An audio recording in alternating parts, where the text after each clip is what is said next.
The animal fair smelled of hay, sweat, and desperation. It was the kind of place where every creature had a price, and none of them knew why. Men bartered with rough voices, coins clinked in greedy palms, and animals bleated, barked, and groaned beneath rusted cages and weather-worn ropes. Elias had only come looking for a mule. His boots crunched across gravel and straw as he weaved through the rows of livestock. A good working animal, something strong, something quiet, that's all he needed. But nothing about this place was quiet. The noise pounded in his ears like a storm, traders shouting over each other, dogs barking as if they'd gone mad, and oxen bellowing in cramped stalls. He was about to leave when a hush fell over one corner of the lot. Not silence, just a pocket of stillness, like the eye of a storm. Tucked behind a sagging canvas tarp, in the last stall on the edge of the fair, sat a cage unlike the rest.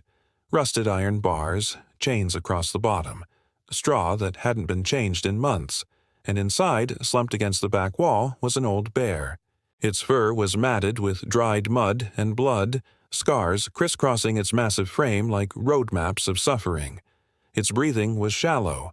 One eye was clouded, and yet the other fixed on Elias with a stillness that pierced straight through him. It wasn't the look of an animal. It was the look of someone who had seen too much. He found himself stepping closer without meaning to, as if drawn by some silent pull. The closer he got, the heavier the air felt, like walking through water. Men nearby scoffed. "Don't bother with that one," one trader grunted. "That bear's finished." "Been through every owner from here to the Timber Hills," another spat. "Can't fight, can't dance, can't do a thing but moan at night." "Thing should have been put down years ago," a third muttered. "It's cursed." Elias ignored them. The bear didn't growl, didn't flinch, just watched.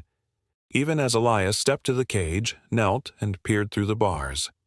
Its good eye blinked, slow, almost tired. "Who did this to you?" Elias whispered.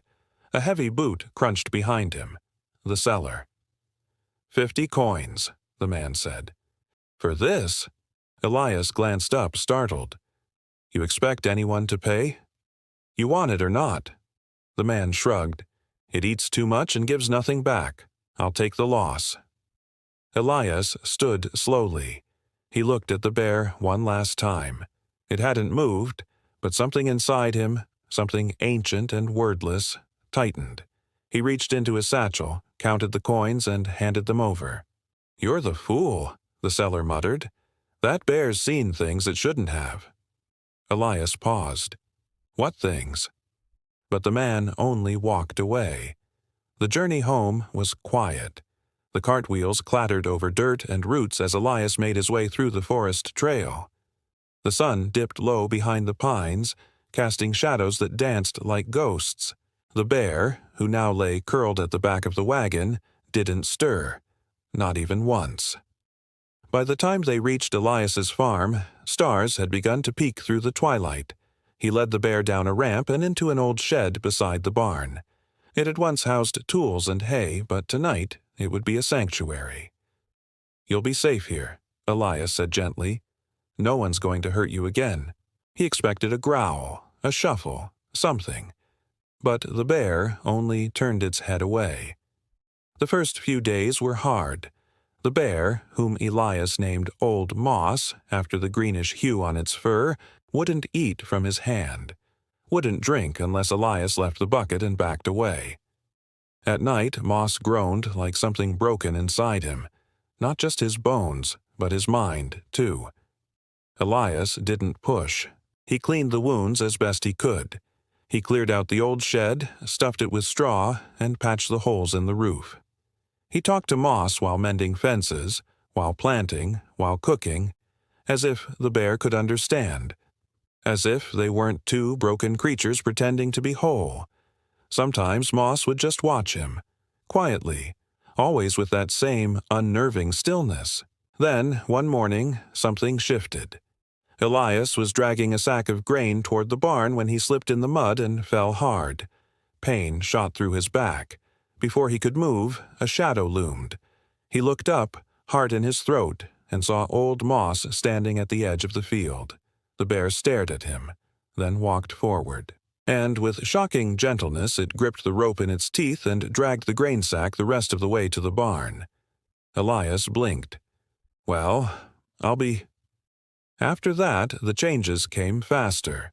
Moss began responding to simple commands. Stop. Come. Stay. He began anticipating Elias's routine, waiting by the chicken coop when it was time to gather eggs, sitting by the fence during firewood chopping.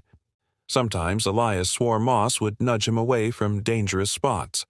Brittle planks, hidden nails, sharp tools. It wasn't just instinct, it was intelligence. Then came the night that changed everything. Elias was returning from the woods after sundown, carrying a bucket of water from the stream, when he noticed the barn gate swinging open. He knew he'd locked it. He quickened his pace. At first, he thought someone had broken in. Then he heard the soft click. He turned the corner and froze.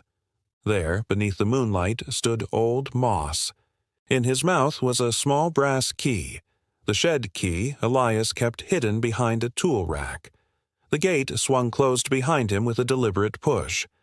Elias stood rooted in place.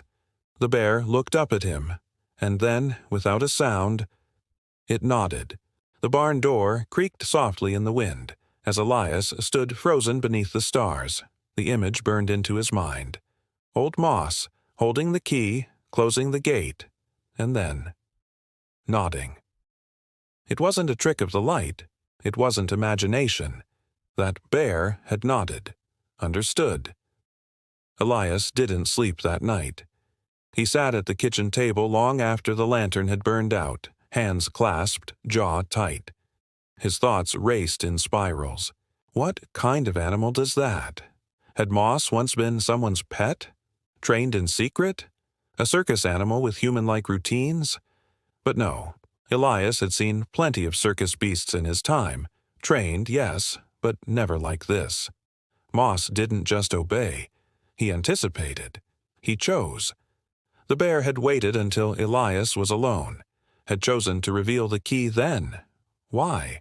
And how had he even known it was a key?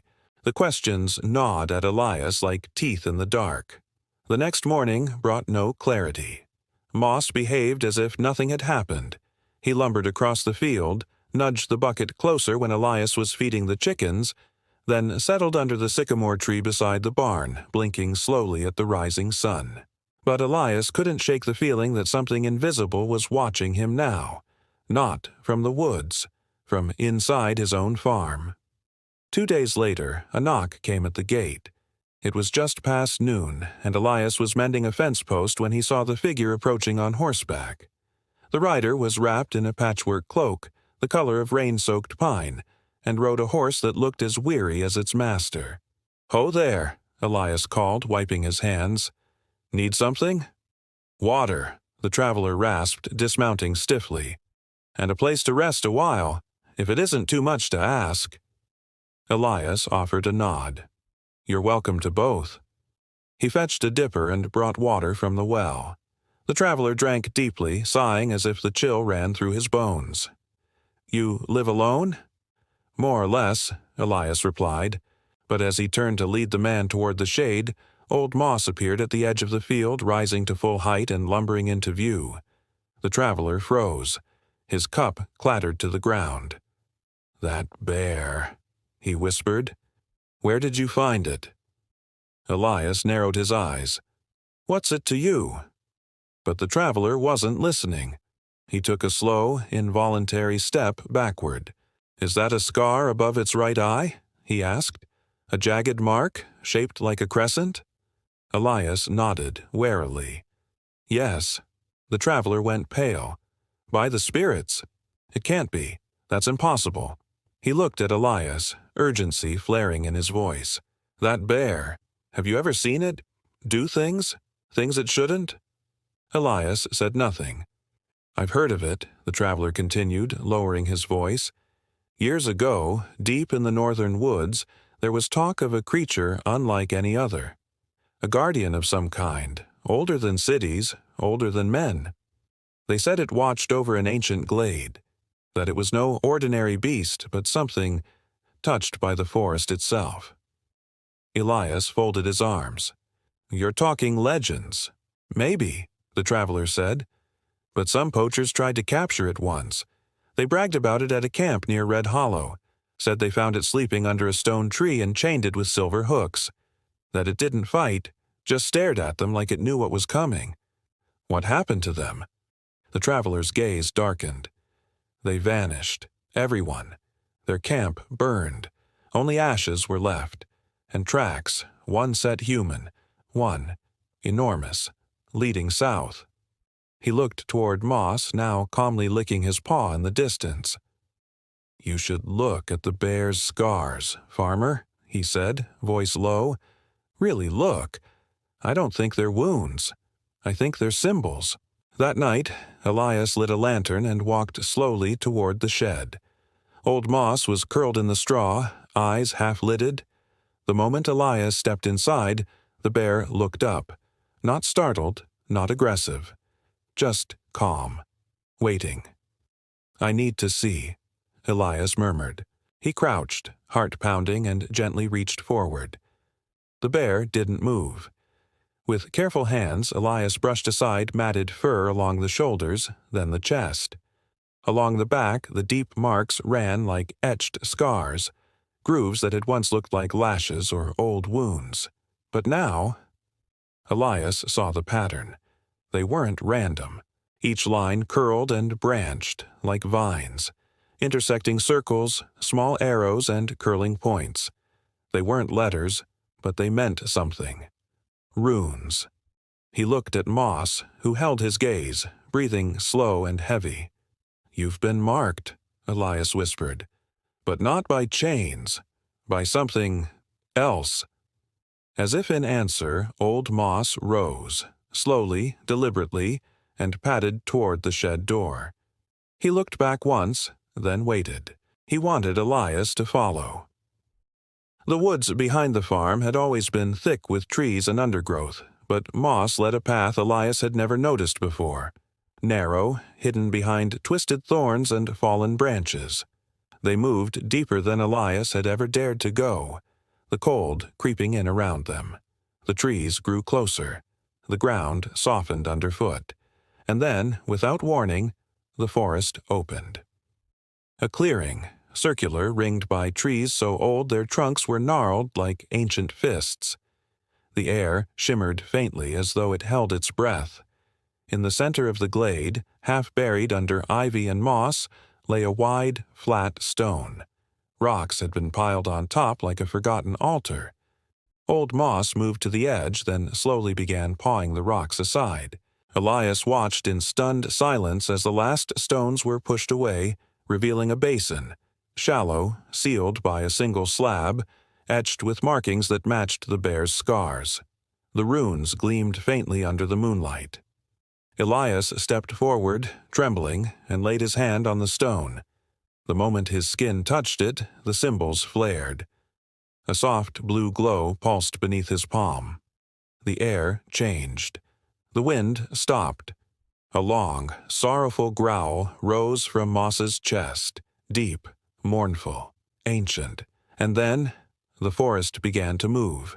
The leaves rustled, not with the wind, but with intent. Vines curled upward, trees groaned as if waking from a slumber centuries long, and a faint hum filled the air, low, almost musical. Elias stepped back, heart thundering. Old Moss turned toward him, eyes shining with something beyond understanding. He wasn't just a bear, he was a gatekeeper, and something had just been unlocked. The forest had returned to stillness. The glow faded from the stone. The leaves settled. But Elias hadn't moved for what felt like hours. Old Moss, no, Thalor, stood beside him like a living monument, silent but alert, his breath rising in slow puffs into the cold night air. Elias's hand still tingled from touching the runes. They walked home without speaking, and that night Elias dreamt of windless forests, of creatures with eyes that spoke and trees that wept when cut. He awoke at dawn with a single thought burning behind his eyes. I need to understand what he is. The town's library was small, forgotten by most. Tucked behind a cobbler's shop and run by a blind old man named Orwin, it rarely had visitors outside schoolchildren or bored travelers. But Elias walked in like a man possessed. "Back room," Orwin grunted without looking up. "You're after the weird stuff, I can tell." It took hours. Dusty volumes, torn maps, ink-faded scrolls, nothing about glowing stones or rune-marked bears. Until Elias opened a thick, leather-bound folio titled The Covenant of Earth and Blood. Inside, hand-drawn illustrations of animals with glowing eyes, humans holding staves, stones covered in runes. And a word that struck Elias like a hammer to the chest: guardian bonds. He read every line, hardly breathing. In the age before steel and smoke, when men still listened to the wind and the soil, there existed guardians, sentient beasts born from ancient places, bound by blood and spirit to protect the balance between man and wild. The bond was sacred. A human and guardian would share not just life, but memory, will, and fate.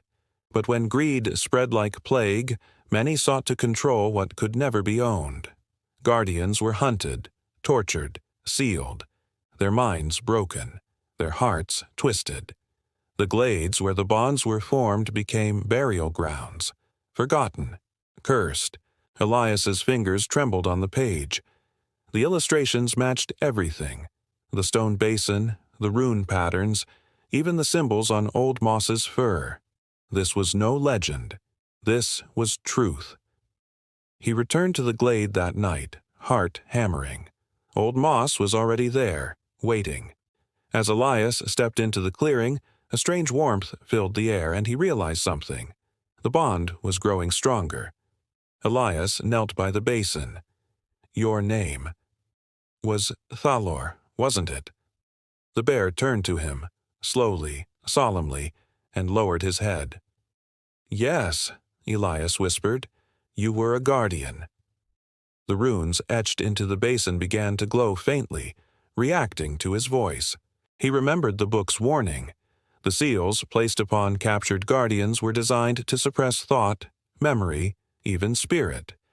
But they were not permanent. Bonds could heal what cruelty had broken. That's why Moss had followed him that day at the fair. Why he'd opened the gate. Why he'd waited to show him the truth. Elias had unknowingly rekindled the spark of who Thalor once was. Over the next days, Elias devoted himself to understanding more. He studied the runes, memorized the basin symbols. He read aloud from the ancient book to Thalor, watching the bear tilt his head, eyes flickering with what Elias could only describe as recognition. Sometimes when Elias dreamed, he saw images that weren't his: vast valleys, moonlit trees, the scent of storm rain on stone. They weren't dreams. They were memories. But each day, the connection brought something else too. Weight, an ache behind the eyes, a heaviness in his limbs, and visions, brief flashes of fire, chains, and screams in a language not spoken by men. Then the nightmares began.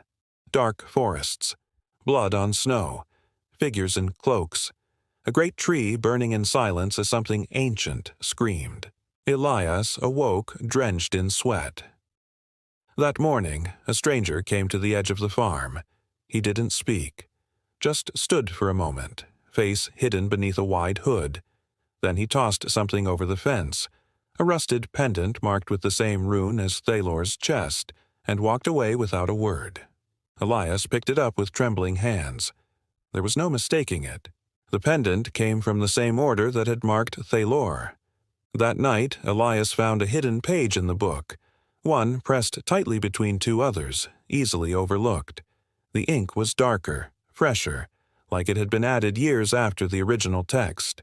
If a bond is reignited, it will ripple through the veil, calling those who once silenced the guardians.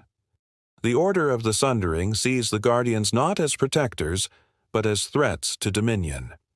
If the bond rekindles, they will return to finish what they began.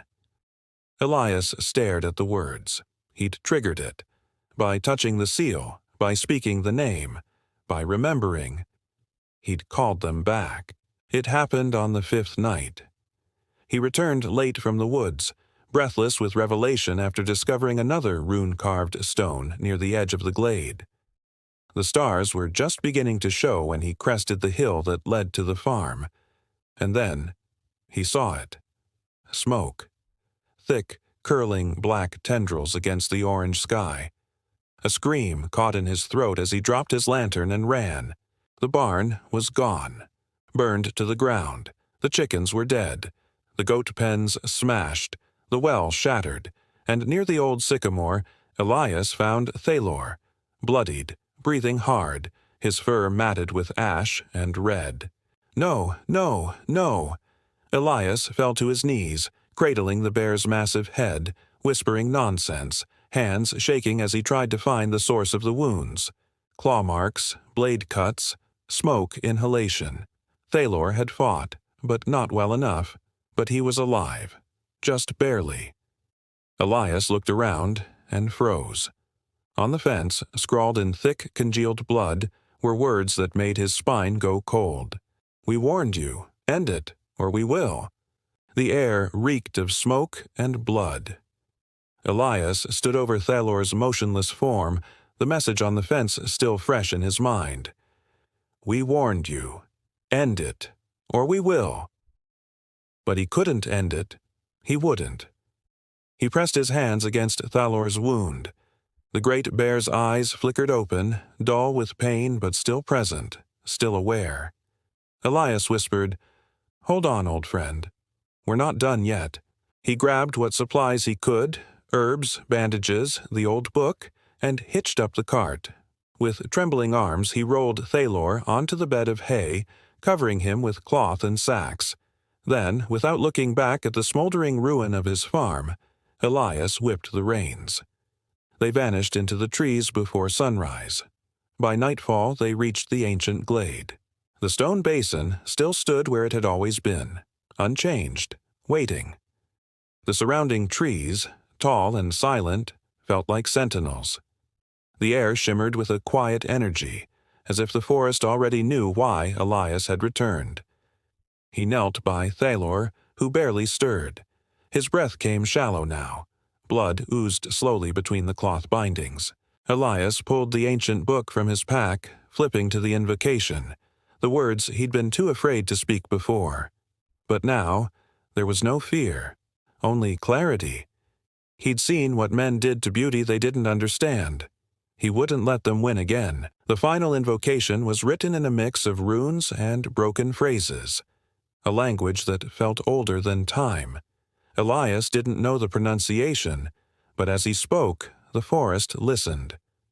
"In the name of bond, of root and breath, return what slumbers under death. Break the seal, awaken thee. Guardian, rise and walk with me." The runes on Thalor's body began to glow, a soft, searing blue. The bear convulsed violently. Elias stepped back, shielding his face as wind whipped through the glade.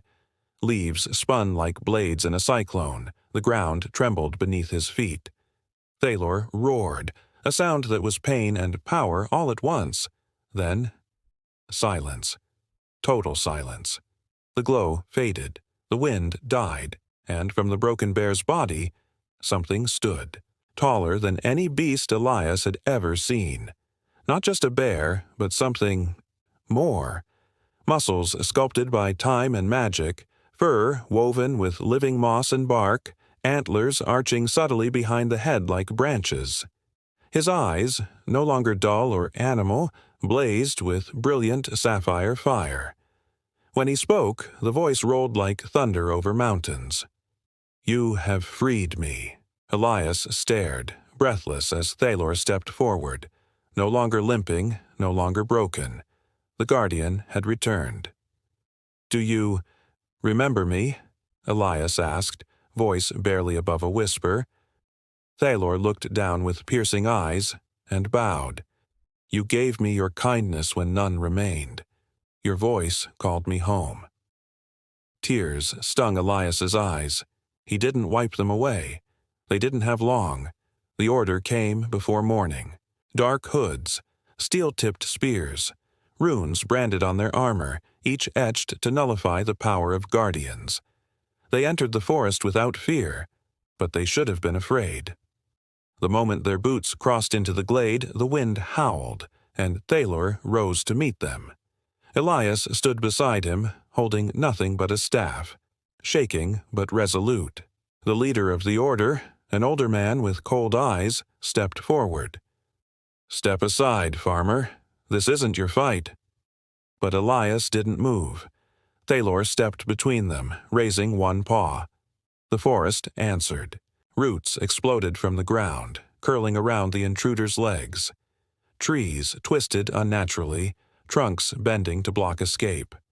Birds circled above, shrieking. Wolves emerged from the mists, eyes glowing. Even the very soil pulsed with life. The order struck first. They fired arrows and flung fire from their staffs, but the forest bent the shots away. Thalor moved like a tempest, deflecting blades with bark-hardened limbs, roaring with fury ancient and divine. Still, they fought viciously, wounding him again and again. Blood fell to earth. But this time the earth responded, soaking it in, pulsing brighter. Elias swung his staff, breaking a soldier's arm. He fought not like a warrior, but like a man who had nothing left to lose and everything to protect. One by one, the order fell, until only silence remained. Elias knelt beside Thalor again. The guardian was bleeding, worse than before. His form flickered like dying flame. "No, no, stay with me," Elias begged, gripping his fur. Thalor looked down at him, peaceful now. This was always the cost. But the forest lives. You live. That is enough. Elias shook his head, tears falling freely. "We can heal you. There's still time." But Thalor raised one paw and pressed it to Elias's chest. The moment it touched him, the world slowed. Elias saw everything. Thalor's memories, the age-old forest, the first bond formed centuries ago beneath twin moons. He saw himself through Thalor's eyes, not as a man, but as a bridge between what was and what could be. The paw pulsed with light. "Then let my spirit live on in you." The glow surged. Elias cried out as warmth spread through every limb, as his mind opened to voices, animal and tree, root and river. And then Thalor collapsed. But before Elias could grieve, something sprouted from the earth. A tree, growing in seconds. A slender sapling at first, but then rising, spiraling into a towering figure of bark and glow, its roots spreading like arms over the glade. Its leaves shimmered with blue veins, humming softly. The guardian's form was gone, but the presence remained. And Elias stood there, changed. He could feel the pulse of every tree, hear the breath of the deer, the groan of distant roots. He was bound now, not to Thalor, but to the forest itself. Years passed. The farm never reopened. The village spoke of the fire, but no one dared approach the hill again. Hunters who wandered too deep into the woods spoke of strange happenings. Trees moving in silence, paths shifting, and a man who walked beside bears and wolves, his eyes flickering with blue light. The glade remained untouched, its center marked by a tree that no axe could fell, its bark smooth and warm, pulsing faintly with something not quite of this world. They say that if you approach on a quiet day, you'll hear it breathe. And sometimes if you listen closely, you'll hear two voices in the wind. One, rough and human. The other, deep, ancient and proud. A farmer and a guardian. Neither of them ever truly gone.